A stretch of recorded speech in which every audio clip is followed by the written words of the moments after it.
Pengadilan Negeri Jakarta Selatan bakal menerima berkas perkara dugaan kasus pembunuhan Brigadir J oleh Ferdy Sambo (CES) pada Senin, tanggal 10 Oktober tahun 2022 esok. Adapun perihal persidangan kasus tersebut bakal dilakukan secara terbuka.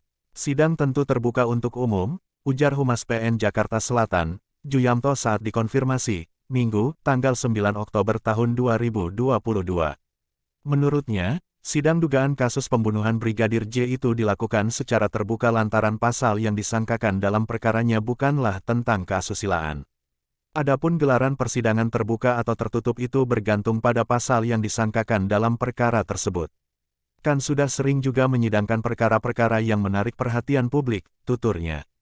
Dia menambahkan, terkait penunjukan majelis hakim yang bakal memimpin persidangan, itu bakal dilakukan pasca berkas perkaranya telah dilimpahkan ke PN Jakarta Selatan.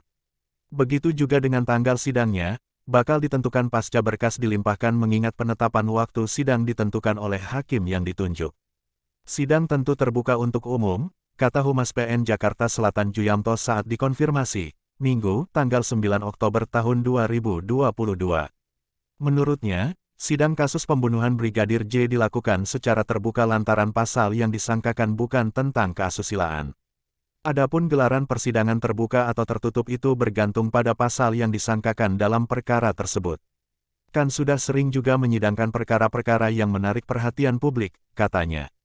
Juyamto mengatakan, penunjukan majelis hakim yang bakal memimpin persidangan Ferdy Sambo dilakukan setelah berkas perkara dilimpahkan ke PN Jakarta Selatan. Begitu juga dengan tanggal sidangnya mengingat penetapan waktu sidang ditentukan oleh hakim yang ditunjuk. Sidang tentu terbuka untuk umum, kata Humas PN Jakarta Selatan Juyamto saat dikonfirmasi, Minggu, tanggal 9 Oktober tahun 2022. Menurutnya, sidang kasus pembunuhan Brigadir J dilakukan secara terbuka lantaran pasal yang disangkakan bukan tentang keasusilaan. Adapun gelaran persidangan terbuka atau tertutup itu bergantung pada pasal yang disangkakan dalam perkara tersebut.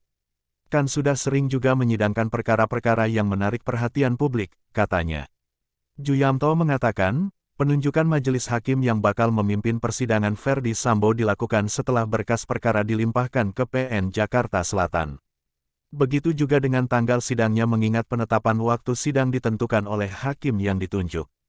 2. Terorisme Abu Bakar Ba'asyir. PN Jaksel juga pernah menggelar sidang vonis pimpinan Jamaah Ansharut Tauhid, JAT Abu Bakar Ba'asyir dalam perkara terorisme. Ia divonis 15 tahun penjara oleh Hakim Pengadilan Negeri Jakarta Selatan pada 2011. Ba'asyir terbukti telah merencanakan dan mengumpulkan dana untuk tindak pidana terorisme, dalam hal ini untuk pelatihan militer di Aceh. Dana yang digelontorkan ke Aceh oleh Ba'asyir disebut jaksa mencapai 1,39 miliar rupiah. Saat itu, Ba'asyir dijerat dengan dakwaan primer pasal 14 Junto pasal 9 UU tentang pemberantasan tindak pidana terorisme. Subsidiar 14 Junto pasal 7, lebih subsidiar 14 Jo pasal 11, lebih subsidiar pasal 15 Jo pasal 9, ke bawahnya lagi pasal 15 Jo pasal 7, ke bawahnya lagi pasal 15 Jo pasal 11, terakhir pasal 13 huruf A. 3. Penembakan Laskar FPI di KEM 50 Tol Cikampek.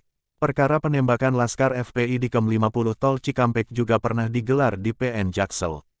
Saat itu Bribtu Fikri Ramadan dan Ibda M. Yusmin Ohorela dituntut jaksa 6 tahun penjara terkait perkara ini.